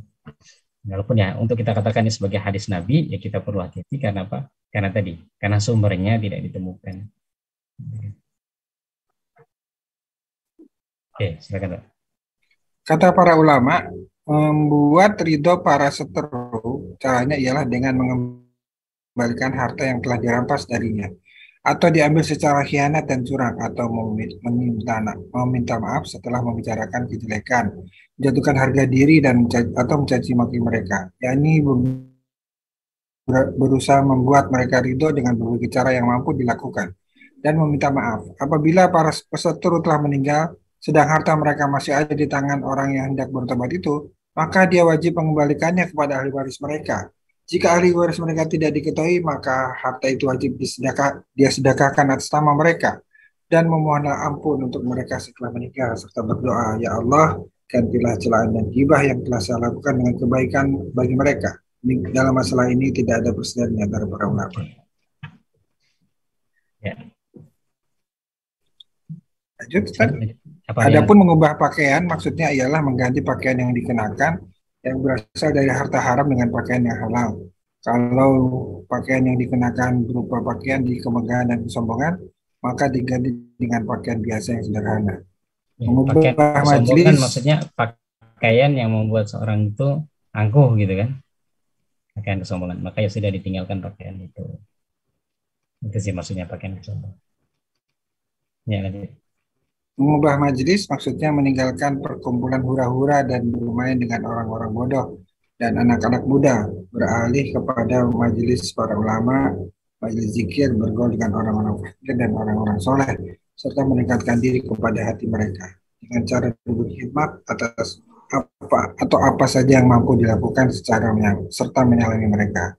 Mengubah makanan maksudnya memakan makanan yang halal dan menghindari makanan yang subhat dan membangkitkan syahwat dan mengubah waktu-waktu makan serta tidak bertujuan mencari enak dalam makanan. Mengubah nafkah maksudnya meninggalkan pekerjaan yang haram beralih kepada pekerjaan yang halal.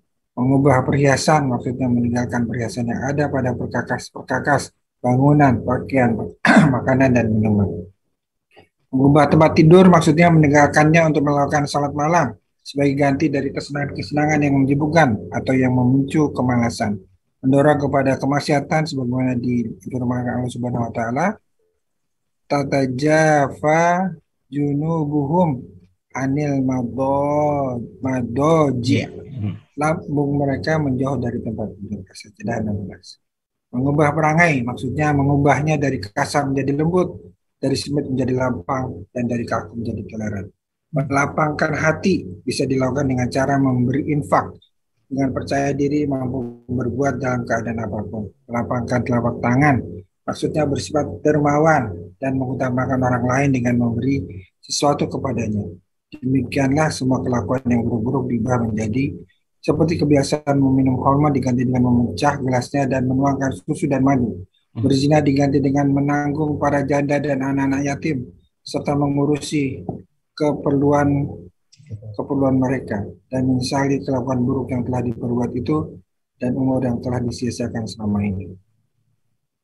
Jika taubat dilakukan dengan memenuhi tindakan dan syarat-syarat yang disebutkan di atas, maka Allah Subhanahu wa taala akan menerimanya atas kemurahannya, dan dua malaikat pengawas serta seluruh penjuru bumi akan melupakan kesalahan-kesalahan dan dosa-dosa orang itu.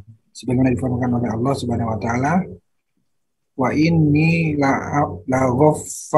laghafarul liman taba wa amana wa amila sholihan summa tada. Dan sesungguhnya aku maha pengampun bagi orang yang bertobat, beriman dan beramal soleh dan tetap di jalan yang benar. Ya intinya itu tadi ya. Jadi kayaknya ya sudah sama-sama kita maklumi, mengganti amalan tidak baik menjadi baik. Ganti makan, ganti minum, ganti pakaian, ganti majelis, ganti ini, ganti itu. Nah ini juga penting kan, kita ini awal tahun baru hijrah kan, berarti kan kita harus hijrah. Nah hijrah berarti kan sebenarnya kata hijrah itu juga sinonim dengan kata taubat ya kan. Oh saya udah hijrah nih, berarti maksudnya itu saya udah taubat. Iya, Nah, dengan cara ini. majelis-majelis hijrah ini. Majelis hijrah itu kan sebenarnya taubat. Ya kan sebenarnya sih ya apa sinonim lah orang hijrah. Oh saya sebelum hijrah dulu. Nah, kan berarti sebelum taubat deh. Banyak dosa. Selanjutnya terakhir sebab terakhir peluang bertobat. Ya ada. Satu bab. Okay. Dasar dari uraian berikut ini adalah hadis riwayat Abu Hurairah radhiyallahu anhu tentang orang yang telah membunuh 100 orang banyaknya. Lalu dia bertanya kepada seorang alim, apakah dia boleh bertobat? Maka orang lain itu menjawab, siapa yang dapat menghalangi kamu untuk bertobat? Tapi pergilah kamu ke negeri Bani Fulan, karena di sana banyak orang soleh yang senantiasa beribadah kepada Allah. Ikutlah kamu beribadah kepada Allah bersama mereka. Jangan kembali ke negerimu, karena negerimu itu tempat orang-orang jahat. Hadis surat Muslim dalam sahihnya. Cerita ini sudah sangat populer ya. Jadi ketika seorang pembunuh dia ingin bertobat, nah gitu. Kemudian dia disuruh hijrah ke tempat yang baik, karena kalau dia masih berada di tempat itu potensi untuk terpengaruh lagi tinggi. Maka betul sebenarnya jadi salah satu cara efektif untuk membuat orang itu hijrah dengan sempurna ya, dengan baik itu cari kawan yang baik. Itu aja sih. Karena kalau tetap berkawan dengan kawan yang lama ya udah nanti nggak lama itu akan balik lagi. Karena ada sebagian artis itu yang ketika hijrah ya udah dia tinggalkan dunia glamor, dunia hiburan dan sebagainya. Tapi ada sebagian yang masih nyerempet-nyerempet. Kadang-kadang akhirnya balik lagi gitu. Ya Allah alam sih. Itu intinya ya itu. Ini yang dinasihatin oleh orang alim itu karena tahu dia iman kamu masih lemah. Maka kamu hijrah. Di sana ada orang-orang baik, mudah-mudahan dengan itu termotivasi menjadi baik. Kalau masih tetap tinggal di sini, ya itu tadi. Yang pertama bisa jadi terpengaruh, yang kedua bisa jadi ada banyak omongan orang. Gitu. Wah, ente sok suci. Dulu kan ente pembunuh. Enggak sekarang enggak sering ngomong. Nah itu. Kadang-kadang kita juga perlu menghindari omongan-omongan begitu kan. Dengan cara tadi ya menjauhkan diri dari lingkungan yang buruk. Kalau orang baru kan nggak tahu kita sebelumnya. Insya Allah nggak ada omongan-omongan kan gitu. Oke, silakan Pak. Dalam Musnad Abu Daud atau Yalisi Zuhair bin Muawiyah dari Abdul Karim Al-Jazari dari Ziyad bukan Ibnu Abi Matyan dari Abdullah bin Mughaffal. Dia berkata, aku pernah menemani ayahku. Waktu itu aku ada di sebelahnya di hadapan Abdullah bin Mas'ud radhiyallahu anhu. Maka ayahku berkata, apakah engkau mendengar Rasulullah SAW bersabda, sesungguhnya apabila seseorang mengakui dosanya kemudian dia bertobat kepada Allah Azza wa Jalla, maka Allah menerima tobatnya. Ibnu Mas'ud menjawab, ya aku mendengar beliau bersabda, penyesalan adalah tobat. Ini ya. Sahih Jami. Sahih. Dan dalam Sahih Al-Bukhari dan Sahih Muslim dari Aisyah radhiyallahu Aisyah radhiyallahu an, aku pernah mendengar Rasulullah sallallahu alaihi wasallam bersabda yang innal abda iza tarofa bi zambihi summa taba ilallahi taballahu alaihi. Sesungguhnya apabila seseorang mengakui dosanya kemudian dia bertobat kepada Allah, maka Allah menerima tobatnya. Begitu pula Abu Hatim Al-Busti telah meriwayatkan dalam kitabnya Al-Musnad As-Sahih dari Abu Hurairah dan Abu Sa'id Al-Khudri radhiyallahu an bahwa Rasulullah SAW bersabda, SAW duduk di atas mimbar kemudian bersabda, demi Allah yang menggenggam jiwaku 3 kali, kemudian diam. Maka setiap orang dari kami menundukkan diri dengan rasa sedih atas sumpah Rasulullah itu.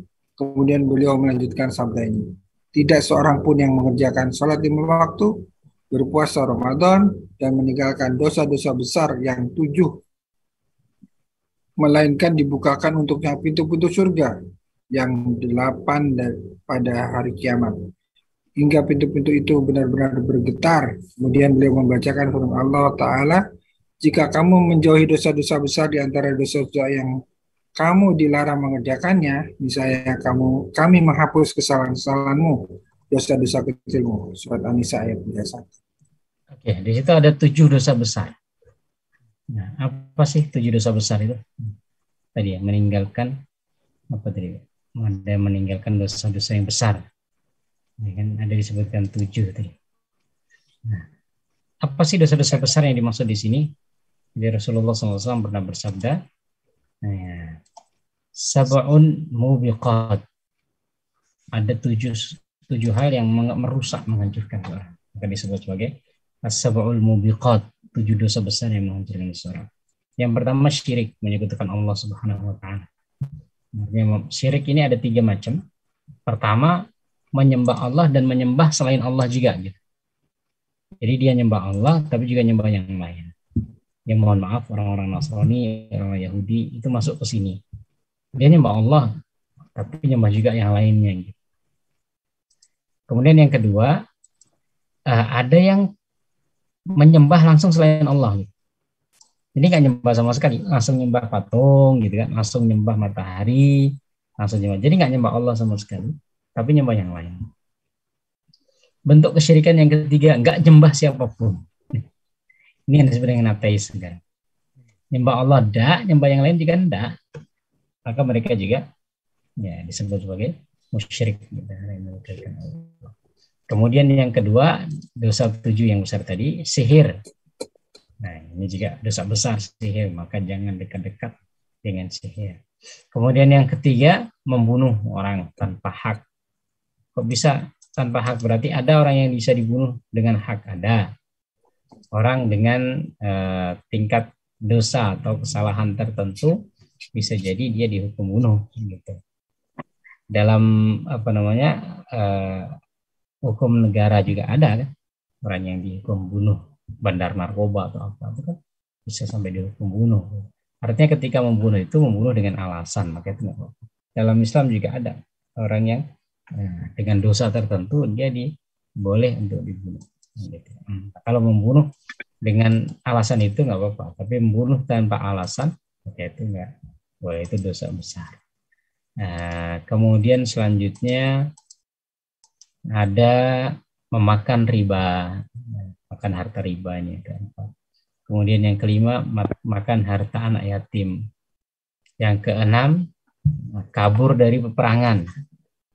Karena ini termasuk ciri orang pengecut gitu ya. Jadi dalam perang kemudian dia kabur, dia nggak boleh. Itu dosa besar. Kemudian yang ketujuh yaitu menuduh seorang yang baik berzina, nuduh orang-orang baik berbuat tidak baik gitu ya. Ini kisahnya dulu Aisyah radhiyallahu anha dituduh berzina dengan salah satu sahabat Nabi SAW. Padahal ini orangnya mulia, orang baik. Nah, itu juga dosa besar. Jadi yang disebut dengan dosa besar yang 7 tadi ya itu. Oke, lanjut. Sudah mau habis ya. Penulis Syekh Al-Qurtubi menyimpulkan, dengan demikian berarti Al-Quran telah menunjukkan bahwa dosa-dosa itu ada yang besar dan ada yang kecil. Jadi tidak seperti pendapat orang yang mengatakan bahwa semua dosa adalah besar, sebagaimana yang telah kami jelaskan ketika menghapuskan surat An-Nisa. Dan bahwa dosa-dosa kecil seperti sentuhan dan pandangan mata kepada selain mahram bisa terhapus dengan menghindari dosa-dosa secara mutlak berdasarkan janji Allah yang benar dan firman-Nya yang hak.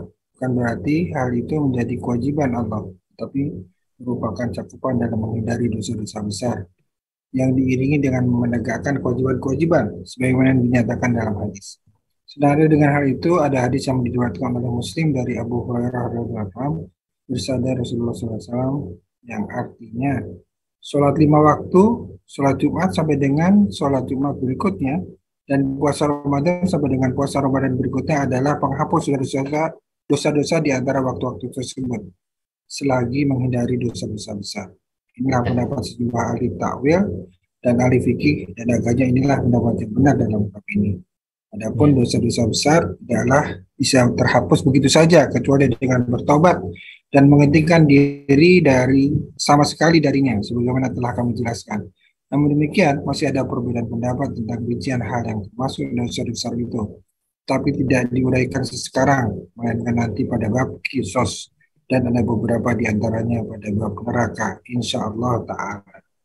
Oke. Jadi di sini disebutkan bahwasanya dengan meninggalkan dosa besar, itu dosa kecil bisa terhapus. Nah, itu ya. Artinya kadang-kadang kita nggak perlu istighfar, tapi insya Allah Allah juga bisa menghapuskan dosa-dosa kita. Tapi dosa-dosa yang kecil. Maka tadi perlu juga kita sampaikan di sini, dan tadi sudah dibaca Pak Adi ya. Jadi bahwasanya dosa itu nggak sama. Ada dosa kecil, ada dosa besar. Jangan dianggap orang Islam yang berbuat dosa itu udah pasti semuanya kufur. Nah, gitu kan. Karena dosa itu semuanya besar. Enggak. Dosa itu bertingkat-tingkat. Kadang-kadang ketika kita melihat ya muslimah nggak pakai jilbab, dia dosa. Tapi dosanya itu kan lebih ringan daripada nggak sholat. Istilahnya kan gitu ya. Tapi tetap juga jangan sampai dianggap remeh gitu. Karena ulama sepakat bahwasanya hukum berkerudung itu ya wajib bagi perempuan. Gitu. Tetapi dosa tidak berkerudung, ya kan, tentu lebih ringan daripada dosa yang menampakkan paha, istilahnya kan. Artinya memang sama-sama aurat nih. Karena saya pernah mendengar, jadi salah satu ustadz mengatakan, ya orang yang nggak pakai kerudung itu sama dengan orang yang berzina, sama-sama dosa. Oh tunggu dulu, beda dong. Gitu. Karena dosa juga ada tingkatan-tingkatan. Membuka aurat dosa, ya kan? Tapi aurat ini juga tingkatan-tingkatan. Ada aurat besar, ada aurat kecil. Ya kan? Artinya menampakkan rambut beda dengan orang yang menampakkan paha. Yang menampakkan paha, mohon maaf, ya beda dengan orang yang menampakkan kemaluan. Kan gitu. Sama-sama dosa membuka aurat. Ya. Nah begitu juga tadi orang yang membuka aurat secara keseluruhan beda dengan orang yang berzina. Gitu. Artinya tingkatannya ada. Walaupun tetap jangan sampai kita kemudian meremehkan. Oh ternyata ringan juga ya dosa nggak pakai jilbab. Ya udah nggak pakai jilbab aja kan. Nah jangan juga. Ya, karena tadi tetap dosa. Dan dosa kecil kalau dia diteruskan dia akan membesar. Karena setiap anak Adam membuat dosa, dia seperti menaruh satu titik hitam di hatinya. Semakin banyak titik hitam akan bisa menutup di hatinya. Dan kemudian yang kedua, dosa kecil kita ini bisa diampuni dengan amalan kita. Kita melangkahkan kaki ke masjid, ya kan? Itu kan satu langkah mengangkat derajat, satu langkah menghapus dosa. Jadi tanpa kita istighfar juga, insya Allah ada banyak dosa kita yang terhapuskan. Dengan kita wudhu, setiap tetesan air yang kita gunakan itu menggugurkan dosa-dosa di anggota tubuh kita. Kita basuh muka, maka dosa yang ada yang kita lakukan di muka kita ini insya Allah gugur dengan turunnya air wudhu. Tangan kita, ya, dan lain sebagainya. Bahkan dosa itu juga bisa dihapuskan dengan dengan sesuatu yang sebenarnya pasif. Kalau tadi kan aktif ya, dengan angkat kaki ke masjid, kita wudhu, ya, kita sedekah menghapuskan dosa. Tapi ini nggak perlu melakukan sesuatu yang aktif, cukup meninggalkan, gitu. Cukup tidak melakukan. Berarti selama kita tidak melakukan zina semuanya, berarti dosa kita terampuni terus. Atau kita tidak melakukan syirik, ya, kita tidak melakukan sihir, berarti dosa kita terampuni. Ya, maksudnya tidak melakukan itu kalau ada potensi untuk melakukan, tapi kita tinggalkan. Ya mungkin orang nggak membunuh, tapi memang nggak ada dorongan untuk membunuh gitu ya. Nggak juga kan. Orang tidak berzina, ada dorongan untuk berzina. Tapi kalau ada dorongan untuk berzina, diajak orang atau ada peluang ini, kemudian dia tinggalkan, nah itulah. Dengan meninggalkan itu, insya Allah dosa kita itu diampuni oleh Allah. Dosa-dosa kecil. Ya. Dosa-dosa kecil. Kalau dosa besar tetap harus bertaubat. Orang pernah membunuh harus bertaubat. Orang pernah berzina harus bertaubat. Ya. Bisanya dengan istighfar, dan tidak bisa dosa berzina itu kemudian dihapuskan dengan sholat, dihapuskan dengan dia harus bertaubat kepada Allah Subhanahu wa Ta'ala. Itu kalau dosa-dosa besar. Sementara dosa kecil bisa terhapuskan dengan tadi ya, dengan amalan kita, kemudian dengan bahkan bukan amalan ya, meninggalkan suatu dosa besar itu juga bisa menggugurkan dosa kita. Ustaz tanya, Ustaz. Ya, saya pernah dengar ada sholat khusus namanya sholat taubat, itu gimana? Ya, betul. Jadi Rasulullah SAW mengatakan Jadi apabila ada seorang hamba berdosa, kemudian dia salat 2 rakaat, maka insya Allah Allah akan mengampuni dosanya. Ada. Itu disebut dengan salat sunnah taubat. Bacaannya khusus atau bebas? Apanya, Pak? Niatnya aja ya. Niatnya aja yang penting ya. Niat salat taubat aja. Intinya sih begini. Di antara salah satu bentuk kita taubat adalah kita beramal baik. Kan tadi ya. Salat adalah bagian dari amal baik. Jadi kalau saya tangkap sih sebenarnya tadi Allah ingin setelah kita berbuat dosa itu kita ganti dengan kebaikan. Ya kan? Kita ganti dengan kebaikan. Mudah-mudahan menghapus. Nah, salah satu kebaikan adalah salat. Semuanya orang habis itu, nah kan, habis mencuri. Ya, kemudian dia salat taubat, tapi tetap haknya harus dikembalikan ke orangnya ya. Ya, kemudian dia bertobat atau dosa apalah yang dosa yang berhubungan dengan Allah gitu, bukan berhubungan dengan manusia. Kemudian dia salat, kemudian dia bertobat. Gitu. Artinya ada kebaikan yang dia lakukan. Yaitu apa kebaikannya? Salat. Gitu. Tapi kalau hadisnya juga itu aja ya. Gimana? Pendekatannya itu aja. Kalau tata cara sholat tobat itu sendiri ada khusus atau gimana? Nggak ada khusus. Jadi sama seperti sholat sholat sunnah biasa. Sama seperti sholat sunnah biasa. Ya kalau niat, ya kalau mau dilafalkan, kalau bisa hafal nggak apa-apa. Kalau nggak, hati kita Allah semuanya tahu.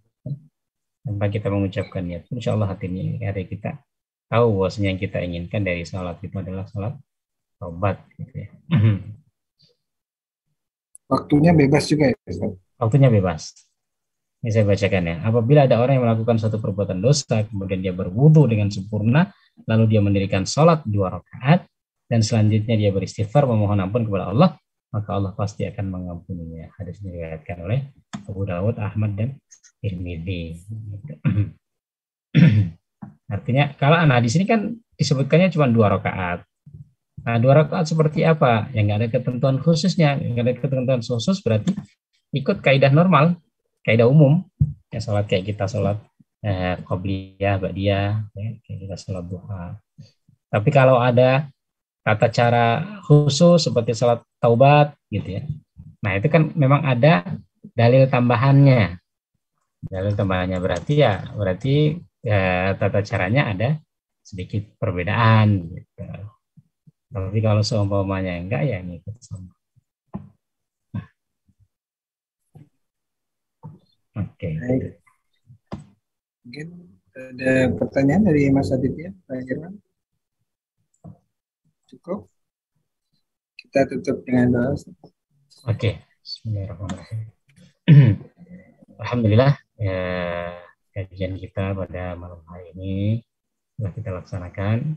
Mudah-mudahan ilmu yang kita dapatkan menjadi ilmu yang bermanfaat, ilmu yang membawa kita semakin dekat kepada Allah Subhanahu wa taala. Yang lebih penting dari semua yang kita pelajari. Karena nanti yang ditanya oleh Allah Subhanahu wa taala adalah dengan ilmu kita apa yang sudah kita amalkan. Itu hadis sangat populer. Tidak tergelincir kaki anak Adam kecuali ditanya 4 hal. Tentang umurnya, tentang masa mudanya, tentang hartanya, dan tentang ilmunya, apa yang sudah dia amalkan. Mengakhiri majelis kita malam hari ini, kita berdoa kepada Allah Subhanahu wa taala. Mudah-mudahan Allah limpahkan kebaikan, Allah hindarkan kita dari segala keburukan. Kita mengawali dengan membaca surat Al-Fatihah. A'udzubillahi minasyaitonirrajim. Bismillahirrahmanirrahim. Alhamdulillahirabbil alamin. Ar-Rahmanir-Rahim. Maliki yaumiddin. Iyyaka na'budu wa iyyaka nasta'in. Ihdinas siratal mustaqim. Siratal ladzina an'amta 'alaihim ghairil maghdubi 'alaihim waladdallin. A'udzu billahi minasyaitonir rajim. Bismillahirrahmanirrahim. Alhamdulillahirabbil alamin. Wassalatu wassalamu ala asyrafil anbiya'i wal mursalin wa ala alihi wa sahbihi ajma'in. Allahumma ighfir lana dzunubana wa liwalidayna warhamhuma kama rabbayana shighara wa li jami'il muslimina wal muslimat wal mu'minina wal mu'minat al ahya'i minhum wal amwat innaka samii'un qaribun mujibud qadhi al hajat. Ya Allah ya Rahman, ya Allah ya Rahim, ya Allah ya Arhamar Rahimin. Ampunilah dosa-dosa, kesalahan-kesalahan kami ya Allah, dosa-dosa dan kesalahan ibu bapak kami, baik yang masih hidup maupun yang telah meninggalkan kami. Ampunilah dosa-dosa pasangan-pasangan kami, ampunilah dosa-dosa saudara-saudara kami, ampunilah dosa-dosa keluarga-keluarga kami, ampunilah dosa-dosa anak-anak kami, ampunilah dosa-dosa guru-guru kami, ya Allah. Ampunilah dosa-dosa murid-murid kami, ampunilah dosa-dosa pemimpin kami, ampunilah dosa-dosa rakyat masyarakat kami, ampunilah dosa-dosa kaum muslimin dan muslimat, baik yang masih hidup maupun yang telah meninggalkan kami, ya Arhamar Rahimin. Rabbana hab lana min azwajina wa dhurriyyatina qurrata a'yun waj'alna lil muttaqina imama.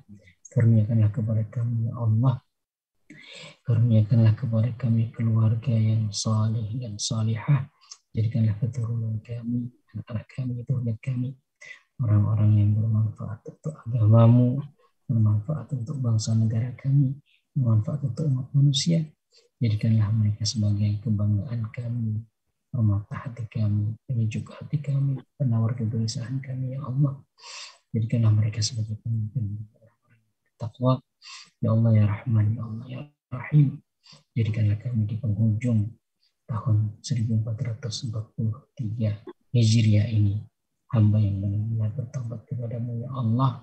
Jadikanlah kami di tahun 1444 dan tahun-tahun selanjutnya menjadi orang-orang yang lebih baik daripada tahun-tahun sebelumnya.